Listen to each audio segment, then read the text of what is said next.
बात है कुछ 2008 दिल्ली की।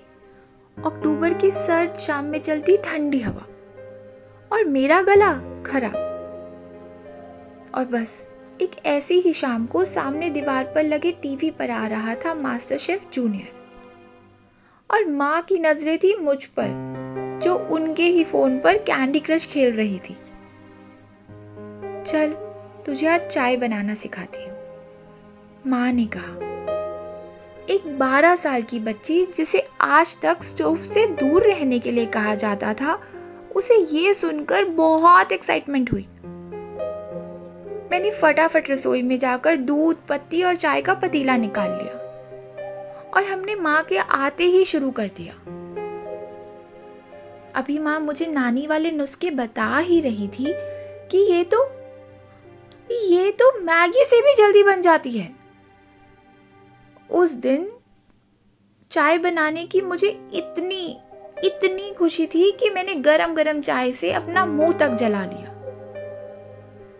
पर उस चाय में ना वो स्वाद नहीं था जो माँ के हाथ में आता था। बस वो एक खुशबू नहीं थी। शायद मैंने बनाई थी इसलिए, या पहली बार बनाई थी इसलिए, पर चाय बनानी आई तो। बस यही सोचकर मैं फिर से गेम खेलने लग गई। और पता है, अगले दिन ईद थी। वैसे तो मैं बिरयानी खा लेती हूँ अब, पर तब नहीं खाया करती थी। और पापा ने कहा था मुझे ईद की बिरयानी पहली बार ट्राई करनी है।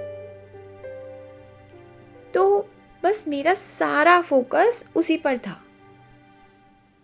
और चाय वाय तो बनाना सीखते रहेंगे। और इंतजार हुआ खत्म, और जैसे ही बिरयानी का डब्बा खुला,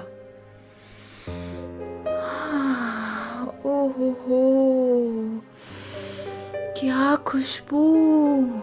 ओहो हो।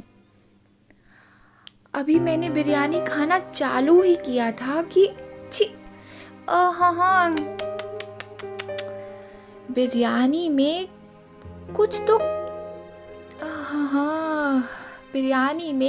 तो था, बहुत सख्त कड़वा सा।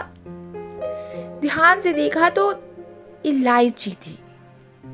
उसके बाद मैंने अपना सारा ध्यान बिरयानी खाने से ज्यादा उसमें से इलायची निकालने में लगा दिया, वो भी चुन चुन के। मेरी प्लेट में इतनी सारी इलायची देखकर माँ बोली, चल तुझे चाय बनाना सिखाती हूँ। पर माँ, अभी कल ही तो सिखाई थी।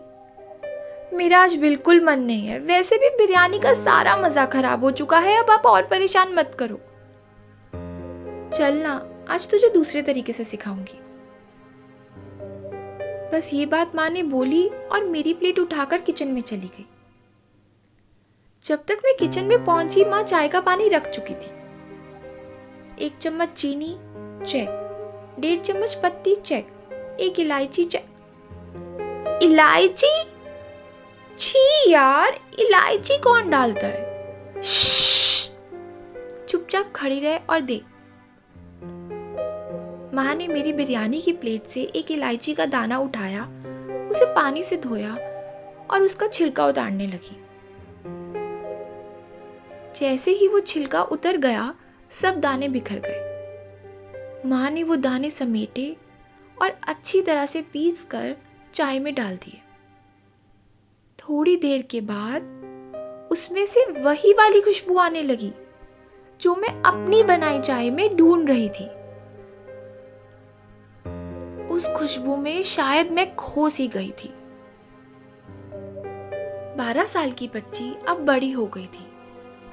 धीरे धीरे फिर वो खुशबू छटने लगी तो दुनिया की सच्चाई जैसे दिखने लगी। आज जब फूड कोर्ट में मैं लोगों को उसी इलायची वाली चाय की चुस्कियां लेते हुए देखती हूँ, तो लगता है कि जैसे वो मेरे ही बचपन की तरह अपनी जिंदगी की चाय में खुशबू तो चाहते थे, लेकिन इलायची डालने से घबराते थे। बिरयानी से इलायची निकाले जा रहे थे ये सोचकर कि उसकी कोई जरूरत ही नहीं है, पर अपनी जिंदगी की चाय में उसकी जरूरत समझ ही नहीं पा रहे थे। हम सबकी लाइफ में कोई ना कोई एक ऐसा इंसान तो जरूर होता है जो हमारी लाइफ में हमारे लिए तो बहुत इंपॉर्टेंस रखता है, पर किसी और की लाइफ में वो उतना मैटर नहीं करता। People, when open like a cardamom, their soul falls out like its beads. And when they are grinded together, it can even make a tea like life tastes beautiful. And when they are put it in someone else's life, which is now wonderful like a biryani, their presence is not valued. अगर तुम किसी की चाय की महक बढ़ा नहीं सकते तो किसी की बिरयानी का टेस्ट बिगाड़ना मत। और कोई अगर तुम्हें अपनी बिरयानी से निकाल दे तो अपनी अहमियत भूल जाना मत। बस किसी और की चाय में घुल जाना और उसका स्वाद बढ़ाना। Thank you for listening this. Please like and subscribe this channel because it matters a lot. Thank you.